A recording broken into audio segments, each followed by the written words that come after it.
Hello guys, welcome to my channel Aishu Durga vlogs.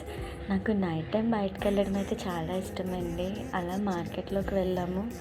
కాకినాడలో market అంటే బాగా గుర్తొచ్చేది మసీద్ సెంటర్, చాలా బాగుంటుంది. నెక్స్ట్ మిషన్ బాగా అయిపోయిందని చెప్తే మిషన్ తీసుకోవడానికి అయితే వెళ్ళాము. అక్కడి నుంచి అలా మెయిన్ రోడ్కి వెళ్ళగానే సిఎన్సీ థియేటర్ ఎదురకుండా బజ్జీలు అయితే అమ్ముతారండి. అట్టకాయ బజ్జీలు, టమాటా అన్నీ అమ్ముతారు.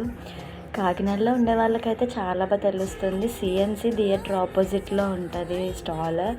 చాలా అంటే చాలా టేస్టీగా ఉంటుంది. ఎవరైనా కాకినాడ వాళ్ళు చూసుంటే తెలియకపోతే ఒకసారి వెళ్ళి ట్రై చేయండి, చాలా యమ్మీగా ఉంటుంది. మాకైతే చాలా ఇష్టం ఇక్కడ. నెక్స్ట్ ఇంకా ఇంటికి రాగానే మా ర్యాబిట్ చూడండి ఎంత చక్కగా తింటుందో. సబ్స్క్రైబ్ చేసుకోండి friends. Thank you all. Ishq you. మళ్ళీ నెక్స్ట్ వీడియోతో మిమ్మల్ని కలుస్తాను. బాయ్.